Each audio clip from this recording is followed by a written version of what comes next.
Hi, this is Michael Waits, and welcome back to the Asia Tech Podcast. Nathaniel Yim is with us today, a director of Nila Studios. Nathaniel, thank you so much for coming to the show. Can we give the listeners a little bit of your background for some context? Thanks, Michael. Glad to be here. Hi, everybody. My name is Nathaniel, and as Michael has said, I am the director of Nila Studios, which is a B2B marketing studio based in Singapore and working with SMEs and startup founders to grow their business by way of B2B marketing. Prior to starting Nila Studios, I was a co-founder of a B2C cross-border logistics tech company called Genio, where I was there for close to 6 years, running marketing, sales, and operations. Before that, I was a undergraduate at the National University of Singapore studying business, where I specialized in finance initially, and then I dropped it and switched to marketing, which kind of set me up very nicely for Genio, which then again set me up very nicely for Nila Studios. So you also recently were speaking at NUS. Is that true? Yes, just a week ago. Do you often go back to school to teach? And is that something that you enjoy doing, particularly in the context of everything that you've experienced since you graduated, yeah? Yeah, I quite often. So I tend to do guest lectures at NUS.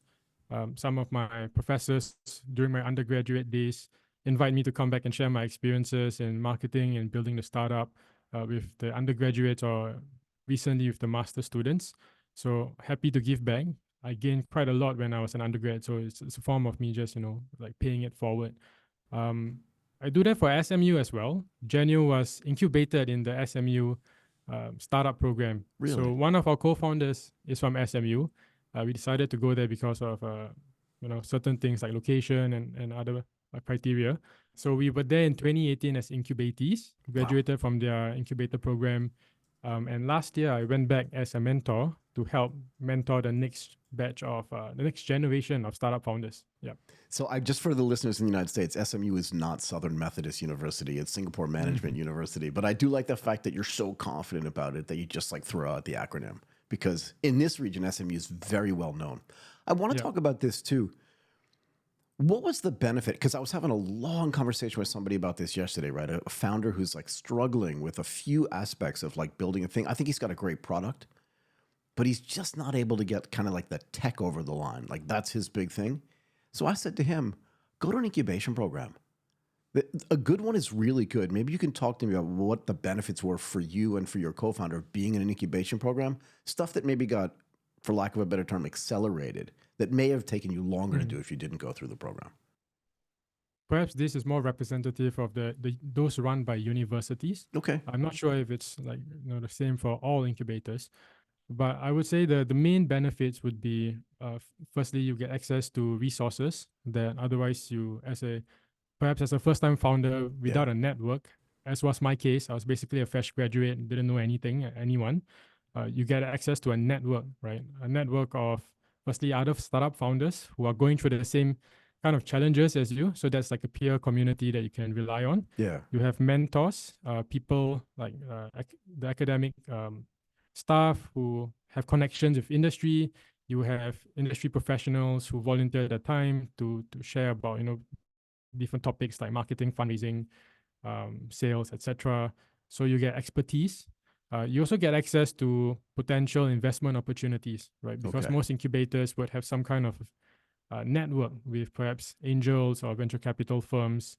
For SMU, they have a pitch night at the end of every cohort where there are venture capitalists who come down to listen to the founders pitch their ideas or their startups. Right. So it's a way to get in front of an audience that sets you up for growth over the long term. You said you originally started studying finance, but then you switched into marketing. Yes. What caused that change? Was it like you were talking to your friends and like this marketing thing looks like it's going to be more important, something that may actually be harder to learn on the job than the finance side? Like what changed your mind? It was a process of like thinking through things over a year before I made that switch. I think going into university, I was a very typical student wanting to graduate with a finance degree and go into banking, earn a lot of money. And during Chinese New Year, my relatives can tell people, hey, he's working at a bank, because that's what everybody was doing. And then I interned at a very big bank, I'm not going to say the name. That's okay. For 6 months. And at the end of the 6 months, I basically realized that this wasn't for me, right? Yeah. Like it was a good experience. I did enjoy working with my peers and with the bosses, but I found the nature of finance itself didn't appeal to me. And during that time, I was having conversations with a friend who was supposed to intern at the same place as me, but she decided to drop it in favor of a marketing internship. I love it. Right. Then she told me about her experiences and how much fun she was having. And I thought, that makes so much more sense.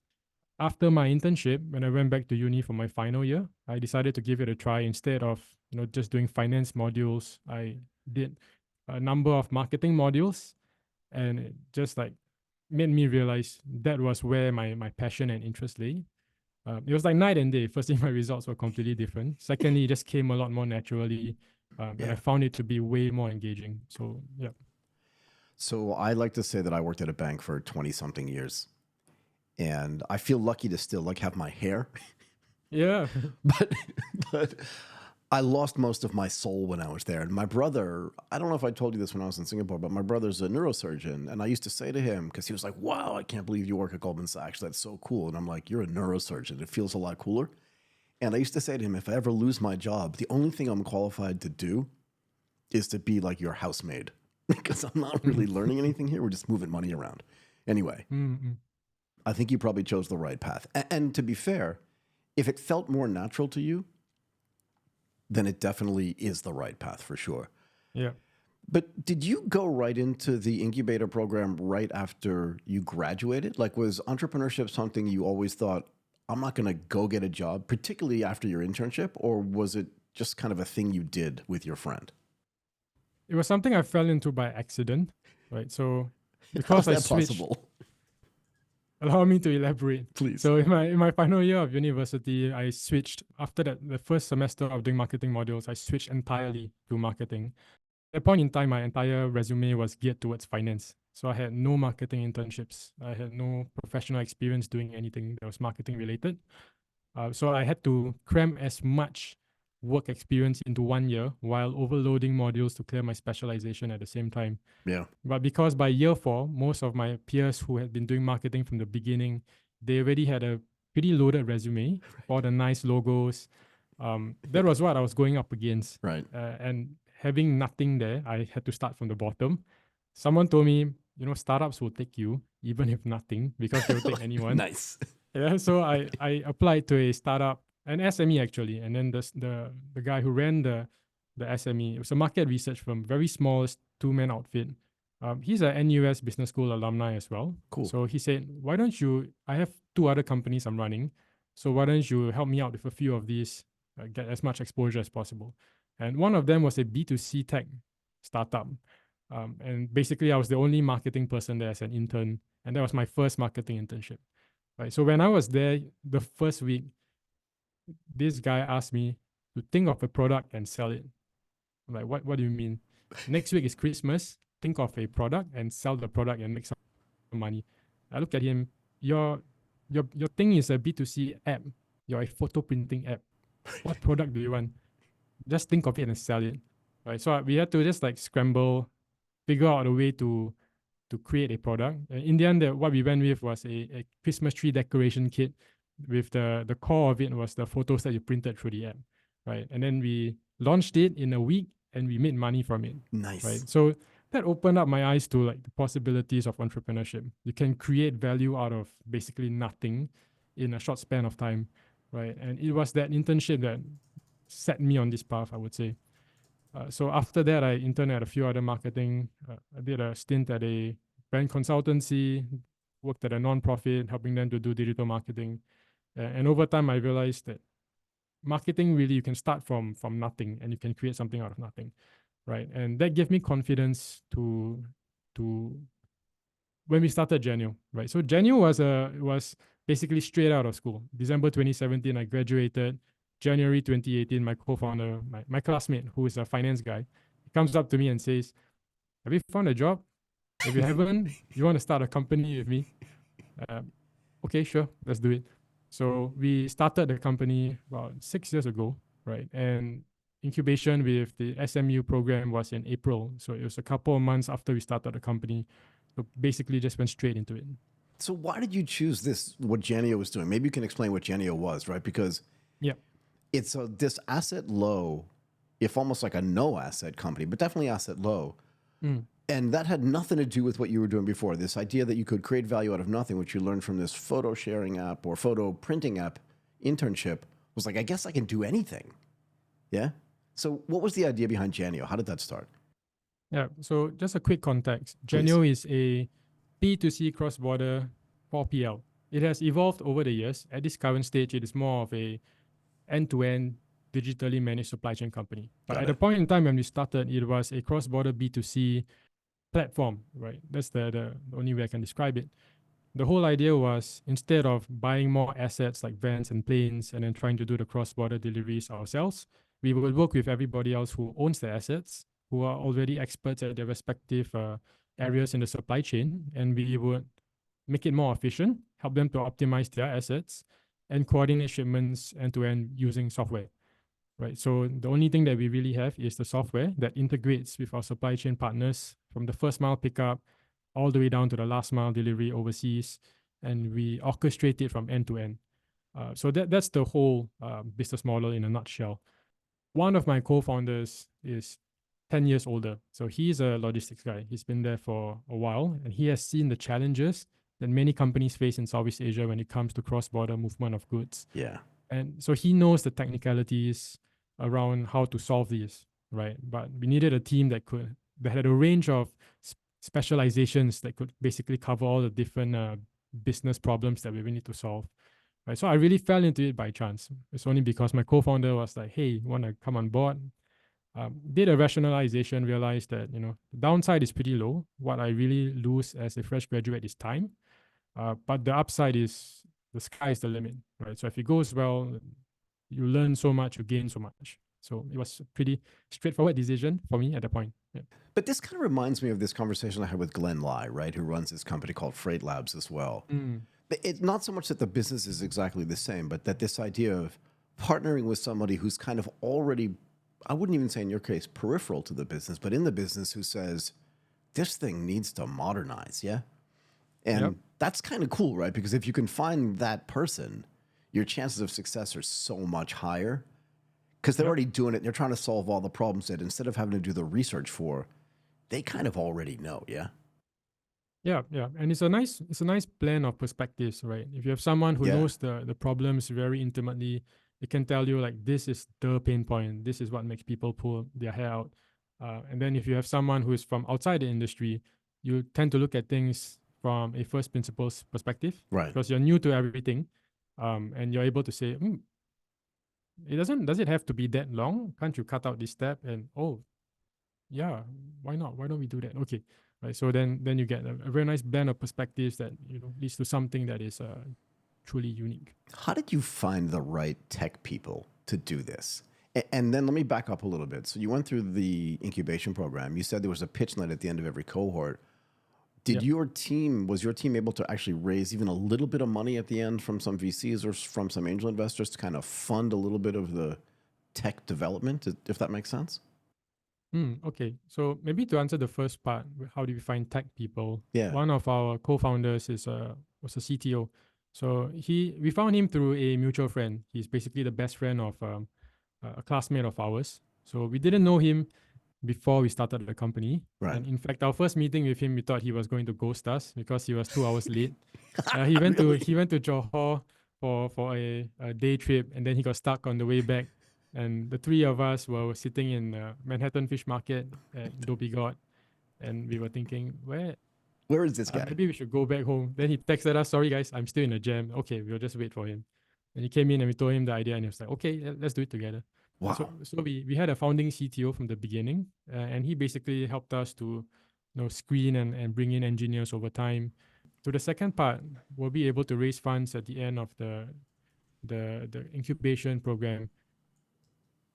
My CEO, who is still running the company, his background is in VC and PE.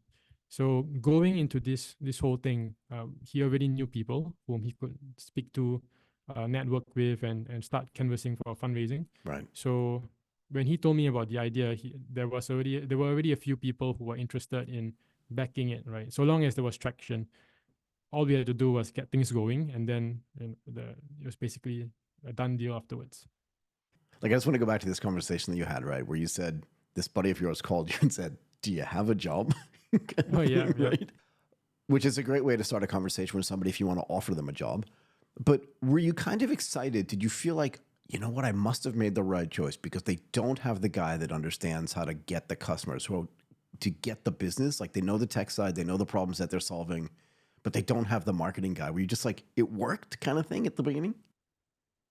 Sort of.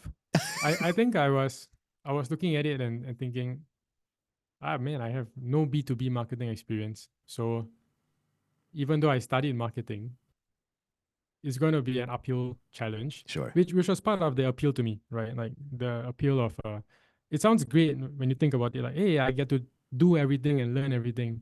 And then when you have to do everything and learn everything, you realize, okay, it's not that great. Like, You're like, oh my God, I have to learn everything and do everything. Yeah. Yeah. Yeah, Sounds correct. cooler on paper.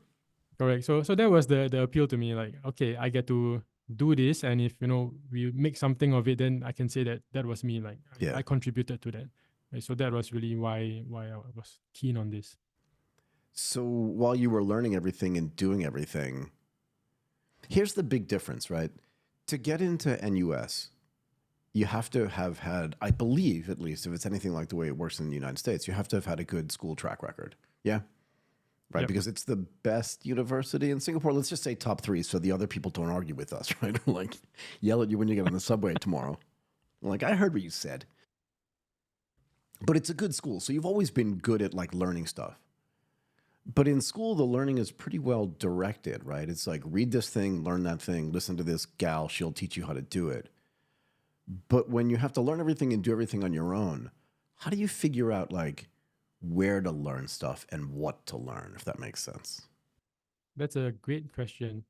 I think I picked some of that up in school.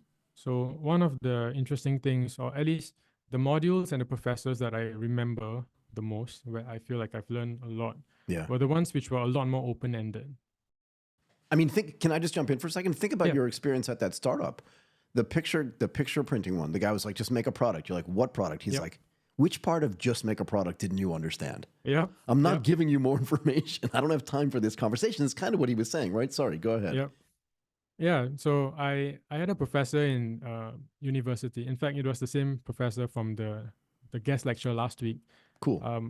One of the major assignments of the module was to critique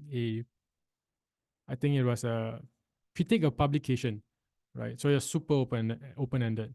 And then the publication choices were, real pieces of research published by PhD holders from very renowned universities. Yeah. And I was like, what do you mean by critique? Like, just read it and critique it.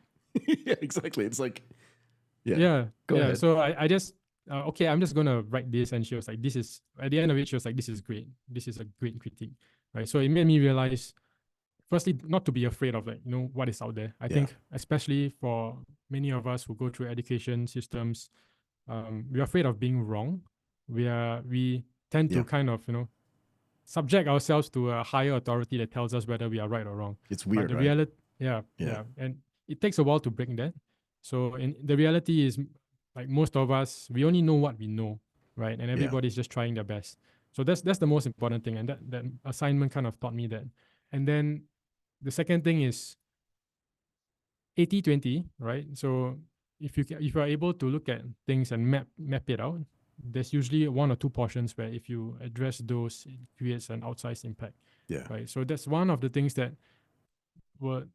it takes a while to develop, but I would say throughout the genuine experience, many times when things happen, they happen very fast and very massively. Yeah. Right. Like COVID came out of nowhere. Yeah. And basically forced us to make massive changes and do things which were not done before.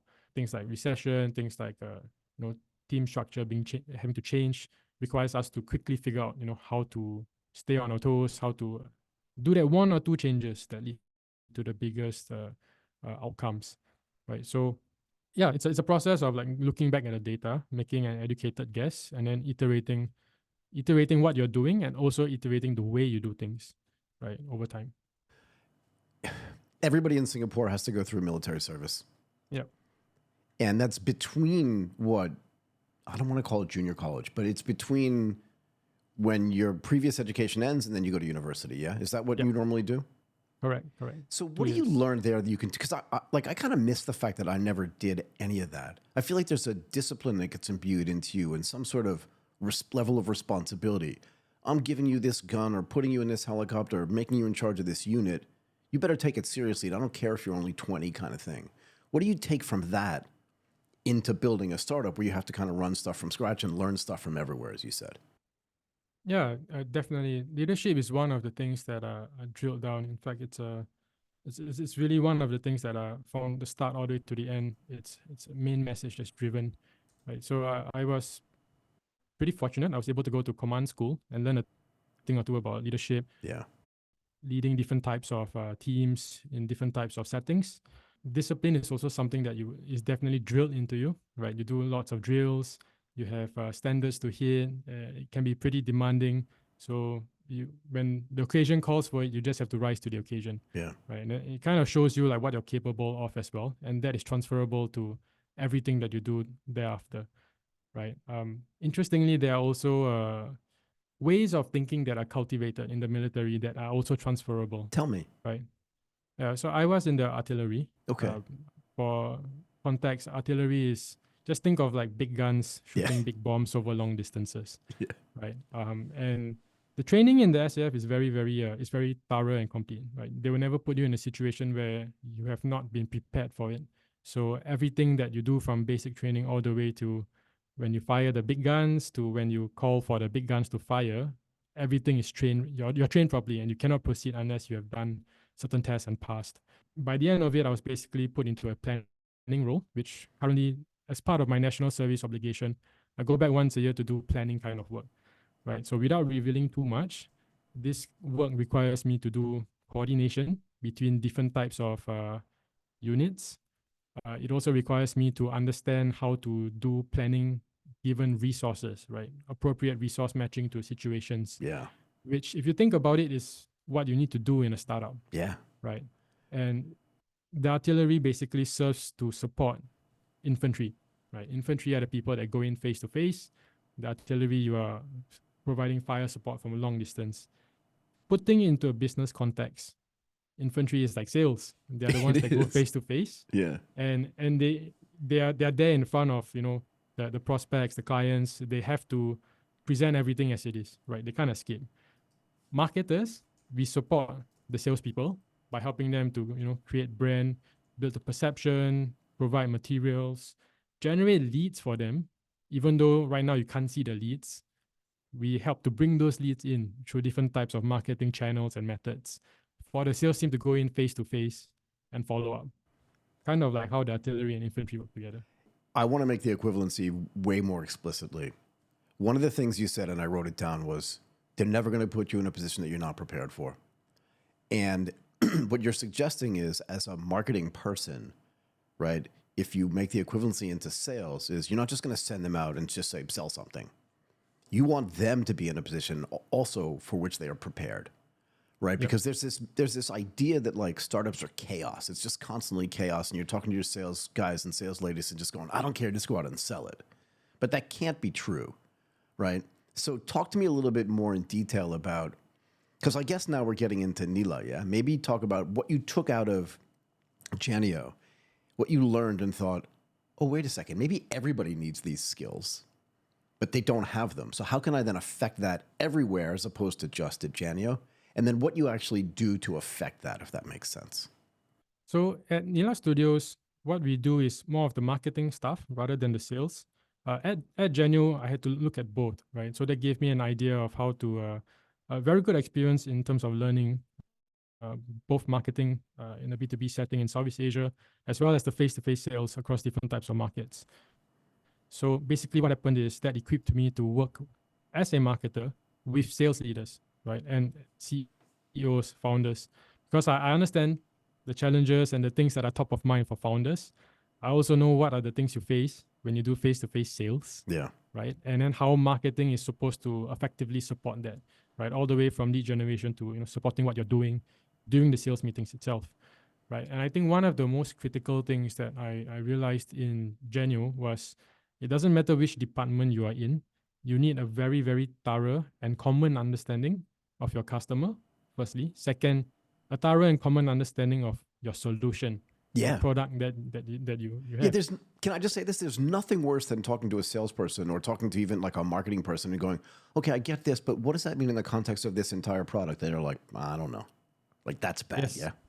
exactly, right. And salespeople, because they are put on the spot in front of the client, Right. a good salesperson would figure it out afterwards, right? So Sure. over time, they become proficient in the solution and they know how to explain it.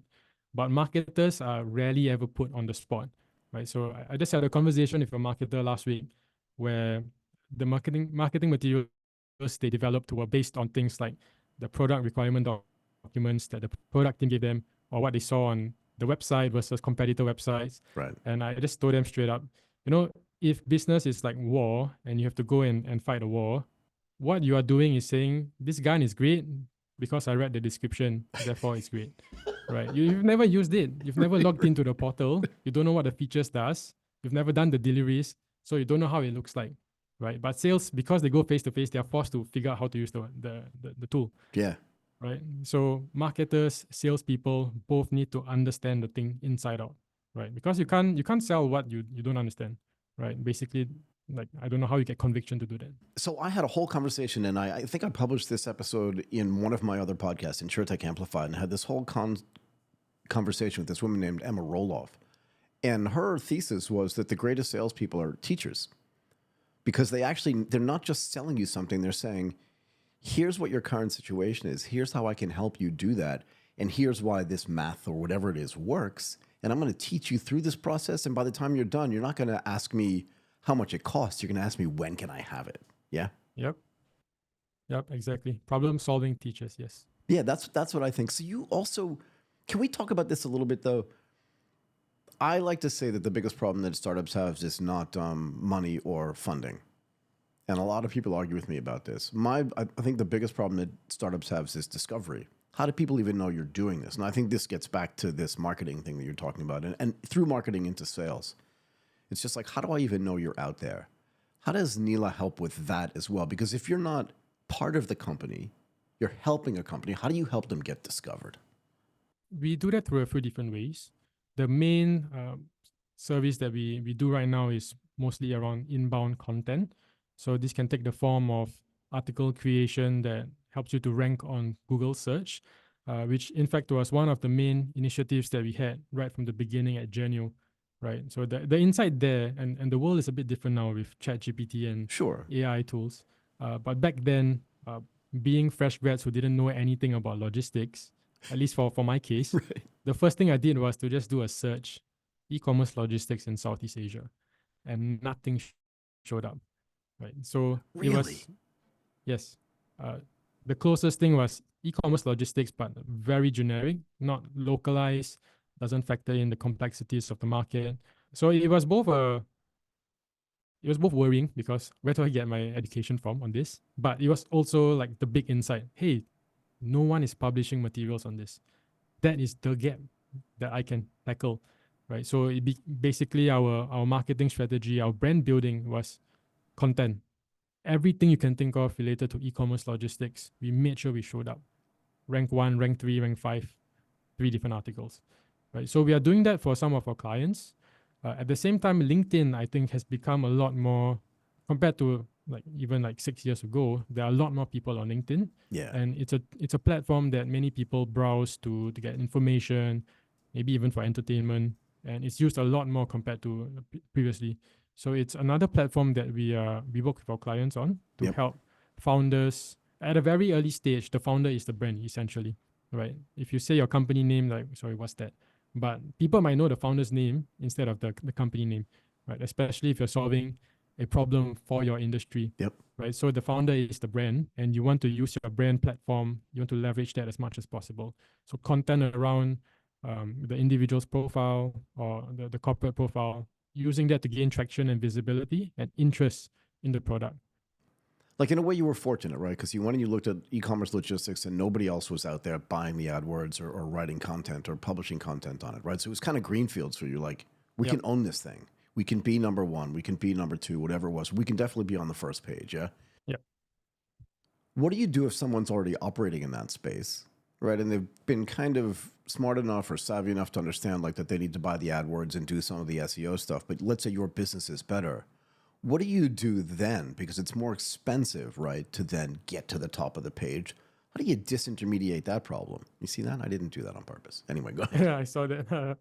Yeah, so that's a great question, and it's a very real challenge, especially where you've got AI content that helps you to churn out 10 articles a day. Yeah, So there's a lot of content out there right now that should not be out there, if you ask me. agreed. The first thing, and I would say this, the most important thing is whatever you publish, you just have to make sure it's really good, Yeah. right? So it cannot just be a paraphrase of what is already there. It has to be something unique with useful primary data, useful insights. It has to represent what you do as a company, what your solution does. So isn't this the biggest, because you just said it, right? You said there's all this content, you can create 10 articles a day, but it's kind of generic, Yes. right? So like I use ChatGPT, and I'm pretty open about that. But I use it more for structure than for anything else. And I definitely imbue, and my business partner and I talk about this all the time, my own personality into it. Yep. And my own insights so that people know, oh, Michael wrote that. He may have had help writing it. But to me, that's like having, a junior gal working for me who's doing some of the writing, and then I fill in the gaps where I put my personality into it. I think that's okay. But I think you're right. If you're just like saying, talk to me about logistics for e-commerce, and you just vomit that back onto the internet, that feels really lame to me, yeah? Yeah, yeah. So that editorial input where you put in your own unique human perspective in Yeah. is still very important. So can we just go back to this experience you had at Janio? Was it an epiphany for you to figure out, like, we need to be publishing this content? Did it come out of the stuff you learned at school? Like, or did you stumble on it? Like, how did that happen? So all the things that we were learning around, and by that I mean like the non-operations people in the company. We would talk to the operations team, try to learn as much vicariously as possible. Sure. All the notes we were taking, we turned those notes into our content, right? So it's kind of like a loop. Whatever we were That's kind of learning, cool. we were publishing, right? And after a while, people were started telling us like, "Hey, this is really good. I'm learning something." Right. And I think the best moments were people saying, I print this out and I put this in my warehouse so my staff follow it. Yeah. Right. To us that was like stamp of approval. We need to do more of these.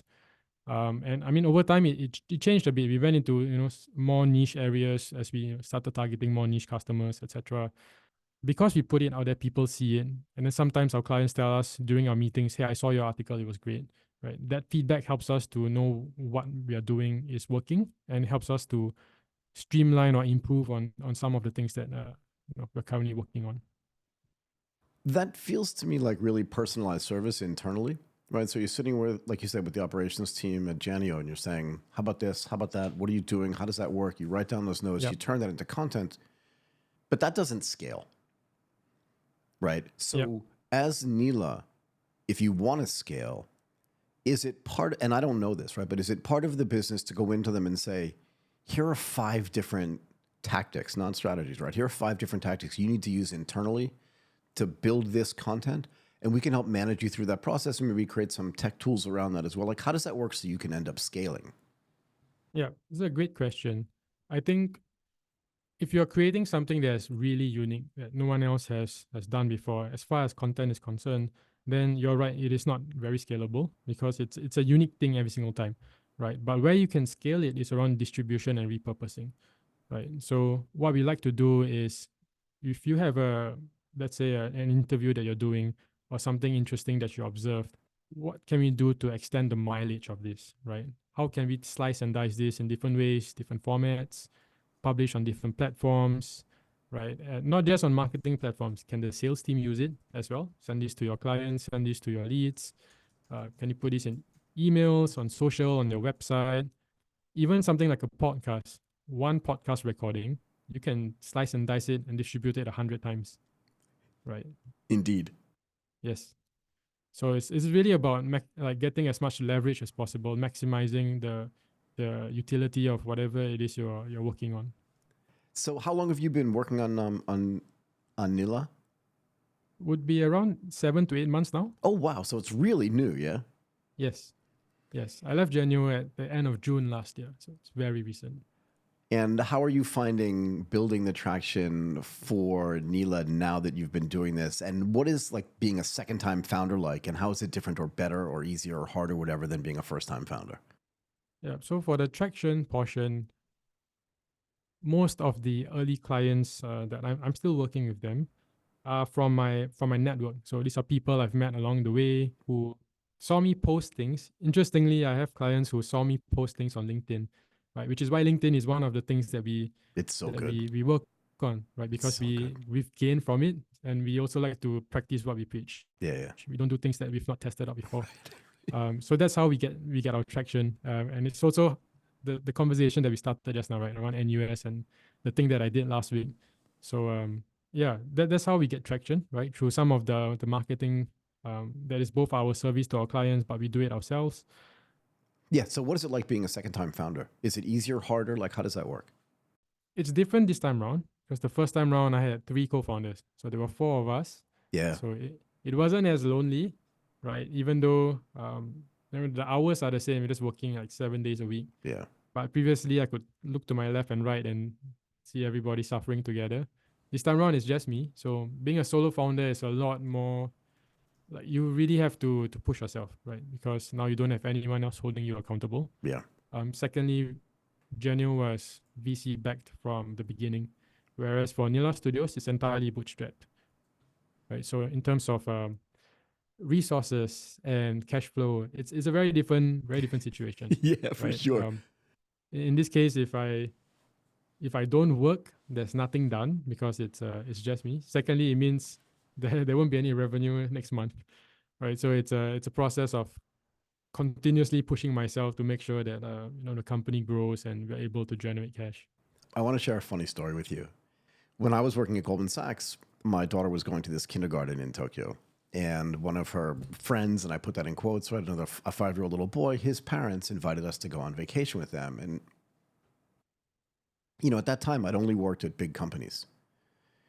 And the guy with whom we were going on vacation, so the dad of this little kid, was in his 60s, and he was an entrepreneur.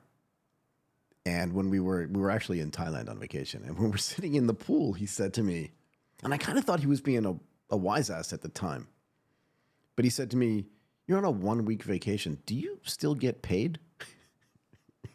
And I was like, that's the dumbest question I've ever heard. Of course I get paid. Like, I have a job. But now that I have my own company, I know exactly what he means. And that's kind of what you were saying too. Like, if you're not affecting things, you're not getting paid. And it's a completely different mindset. So it's just interesting to me that you said that. I want to ask you one last thing, like I said, and then I'll let you go. You said that your original track in school was to study finance, and that over Chinese New Year's, your parents or your family could just brag that you were working at, I'm just going to say, like Morgan Stanley or whatever it is, right? I'm just making it up because I worked there, so I can use it. But they couldn't do that. Did you take any flack from that as a kid? Because I think people forget when you graduate from college, like you're 22 or you're 23. Your parents are probably in their 40s, and their friends are just going, "Hey, I heard Nathaniel stopped taking finance, hated working at the bank, and went into marketing, doesn't have a job, and now went into a startup." Like, was there family pressure as well, or no? There was definitely. My parents are both civil servants, so they are the most risk-averse people you could meet. And I think it wasn't just them. Quite a number of my friends were telling me, "What do you know about logistics? Why are you doing this?" Right? With people that you don't even, you've just met like a week ago, why are you doing this? Right. Right. So you're just like no's all around, like don't do it. Yeah. So for me, it was really just okay, I'm going to give it some time and see how it goes. And these are people that, I mean, at least my co-founder, the CEO, I've worked with him in school before, so it's someone that I trust and I know is capable. Yeah. And I think over time the results kind of spoke for itself. Fair enough. Right? Like the traction we got and the team growing in size and revenue.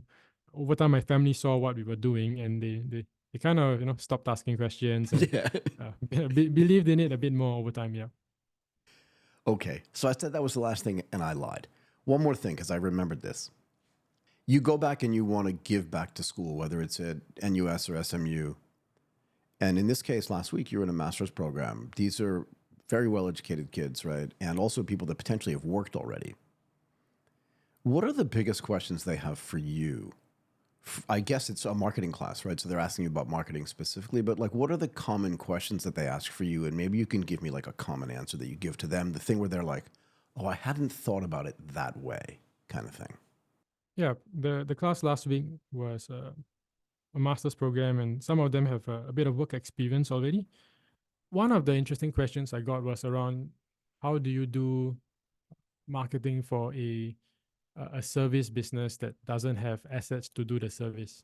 So that class was a services marketing class, which is why I was there.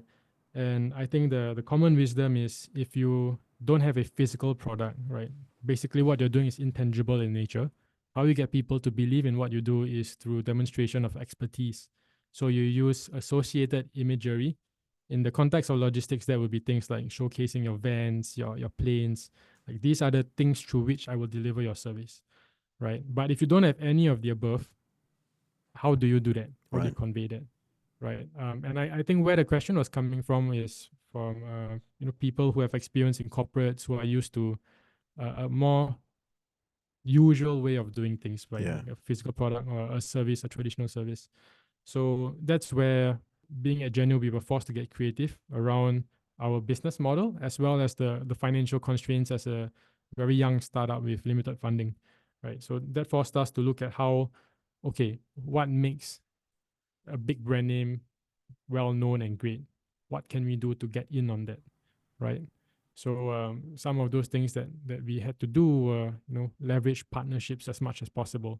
There was the content play as well, and getting very creative around how traditional ways of doing marketing was. So I'll give you one quick example before we close. Please. In Malaysia, there's this concept of resellers, right? Basically, it can be a mom and pop shop where they resell logistic services from, let's say, SF Express or Ninja Van or FedEx. This is all over Malaysia, right? So it's a it's a physical brick and mortar store where you can walk in and sell and buy a logistic service. Okay. When you walk in, you will see the banners of all the different brands, right? Purple, yellow, red. We were working with resellers, and one of the things that we realized would make our brand look as big as those brands was simply putting a banner next to them. I love it. You walk in, you see purple, yellow, red, blue, Genu blue. Right? And in your mind, we are on the same stage as them. Has to be, right? And it's just for a cost of a banner. Wow. And that worked, obviously, yeah? Yeah. Okay. That's a great story. Look, I'm going to let you go. Nathaniel Yuma, director of Nila Studios. That was awesome. I really appreciate your time, and I cannot thank you enough for doing this. I really mean that. Thank you so much, man. Thanks, Michael. Glad to be here.